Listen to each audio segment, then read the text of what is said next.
حي على الفلاح.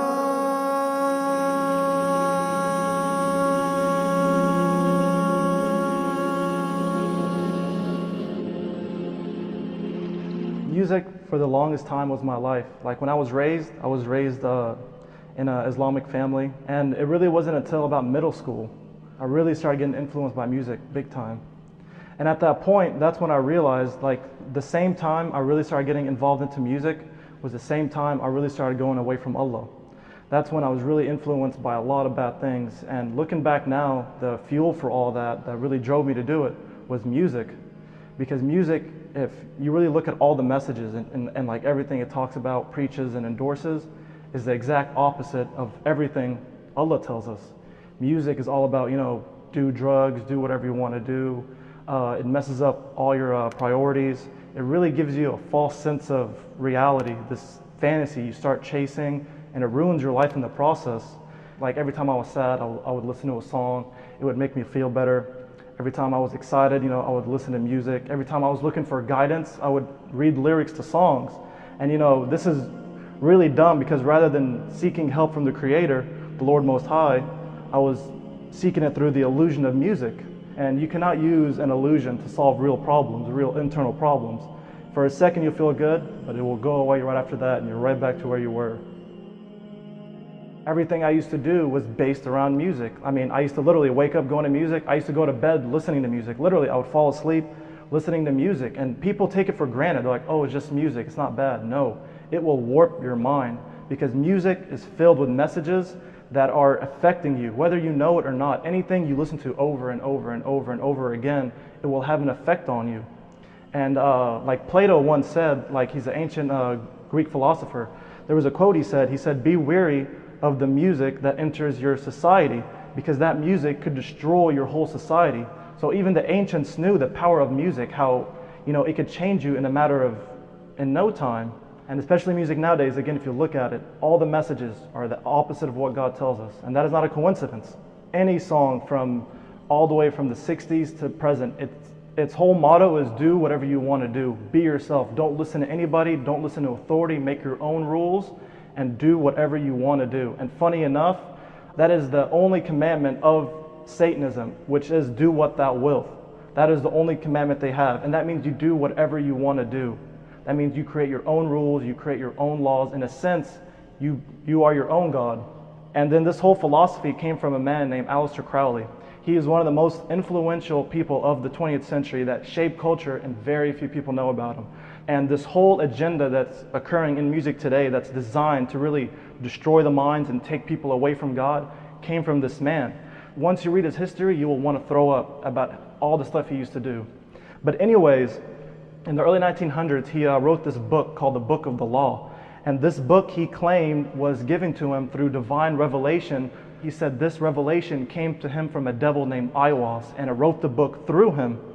And now this is the guy that so many artists idolize. And his whole goal, he said, is to change culture and to make it completely go lost, to deviate culture, to get people into doing everything immoral and wrong. And all the artists follow this guy, and they use music as the tool to push this agenda. And this guy is the worst of the worst, and he is all the heroes' idols. That book that he wrote, that he said it was channeled through a devil, and then in this book he talks about that there is no sin. You are a God. Do whatever you want to do. Anything, you name it, do it. And the devil attacks people in this way through music, because the devil will never go up to someone and say, hey, I'm the devil, follow me. But if he hides himself behind humans and music, they don't even think about it. Just like that quote, the greatest trick the devil ever pulled was convincing the world he never existed. So in the same way, the devil hides behind the music, and he attacks people this way and puts all these ideologies and beliefs directly into their mind, and the kids are listening to it over and over and over and over again. And it corrupts you. It takes you away from truth, and again, you're living in this fantasy. Again, going back to that quote, the greatest trick he ever pulled was convincing the world he never existed. So he uses these artists to spread their beliefs, to spread their ideology, to get people away from God, and these artists are willing to do it. And a lot of them talk about it. It's really, really scary. If you do the research, how many talk about, this song, I did not write it, it wrote itself. On stage, something takes over me and I don't even remember what I'm doing, what I'm saying, singing, nothing.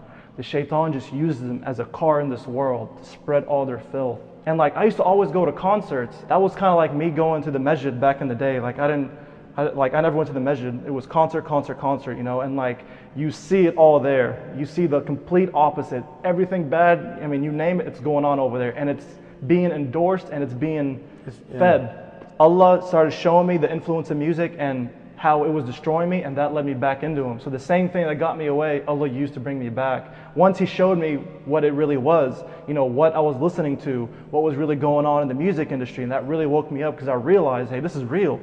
These people are not doing this for fun. The devil is real. The corruption of the mind is very, very real. And that led me to believe, that was the first step. Okay, if this is real, then there really is a God, because these people are trying to take me away from Him. And why is that? Because He exists. So from there on out, I kept looking in further and further and further. And alhamdulillah, Allah kept showing me more and more and more, and just confirmed my faith, my beliefs, and alhamdulillah led me to where I am today. The end of music. This is a message for our believing brothers and sisters in Iman, who are afflicted with listening to music or were confused by statements of scholars who said that it was permissible. What can I say about music? If you ask someone the simplest question about the Prophet ﷺ, they cannot respond. But they can tell you about individuals who sing and curse all day and produce the worst messages for our youth, offering nothing positive to their communities or to the environment. They can tell you about those people and their childhood and where they grew up and who they married and who they're dating and what year they put out their albums. Because I believe that every good Muslim knows deep down in their heart that music is haram. And this is illustrated in this story where a man came to the companion, Abdullah ibn Abbas radiallahu anhuma. And he said, Ya ibn Abbas, this music, this singing, is it halal or haram? This is singing that does not include talking about fornication. It does not show people dancing or videos, people wearing... is this permissible? So Ibn Abbas tells him, he says, do you see the truth and falsehood? When they come forth on the Day of Judgment, which side do you think music will be on? You think it will be on the side of truth, on the side of the prophets, on the side of the Quran and dhikr and Psalm and Salah and Allah Azza wa Jal? Or it will be on the side of falsehood? So the man said that it will be with falsehood. So Ibn Abbas says, go, you have answered your own question by yourself. When people gather to pray, generally good things happen in these gatherings. It's a good gathering. When people gather to recite the Quran, it's a good gathering. And you don't find it being surrounded by things that are haram. But things that are haram are usually surrounded with things that are haram. And look at the things that surround music. Whenever people gather around music, there are typically not gatherings of righteous people. You don't typically see the Imam of the Masjid in that gathering and the Mashayikh and the Mufti of the city. You don't find righteous people typically. And you find intermingling and women with their hair uncovered and women who are poorly dressed, and you will find alcohol and dancing and smoking, and that night usually ends with the sin of zina, fornication, wal-'iyadhu billah. So this is the first indication then that it's haram, because it's always accompanied and surrounded with things that are haram. Even the biggest music lover, get a Muslim who is the biggest music lover, he will not be pleased if he hears rap music in the masjid. If he enters the Jum'ah and he finds the Imam with a big boom box, then the Imam hits play, and then a funky beat comes over, and then the Imam starts to freestyle. Yes? The biggest music lover in the audience will become upset and offended. Why? Because they know this is something that is totally opposite of the feeling that he came to get. The Prophet ﷺ said in a hadith in Sahih al-Bukhari, and it is a Sahih hadith. He said, there will be amongst my ummah people who permit four things. Al-hira, which is adultery or fornication, and silk, and alcohol, and musical instruments. This is a Sahih hadith in the book of Bukhari. So we look at some of the opinions of the companions and the scholars of Islam. And the companions, there are some issues that the Sahaba disagreed upon. So you can choose this side or that side. But on the issue of music, they did not disagree once. There is no disagreement of the companions. They have ijma' on this issue. Consensus that this thing, that music was haram. There was not any companion who said that it's okay. And anyone who says so, we challenge them to bring us proof of any one companion who said that it's okay. And of the four Imams, Ibn al-Qayyim rahimahullah, he mentions the madhab of Imam Abu Hanifa is the strictest in this regard. They clearly stated that it's haram to listen to all musical instruments. And they said the person who listens to them is a fasiq. Fasiq is someone who is a dissolute, someone who lacks moral restraint, or a rebellious evildoer, whose testimony should be rejected. And not one of the four madhahib said that music is halal. Not one of the four madhahib. Perhaps some people who listened to this were angered by some of my speech because it showed fault in something that they love.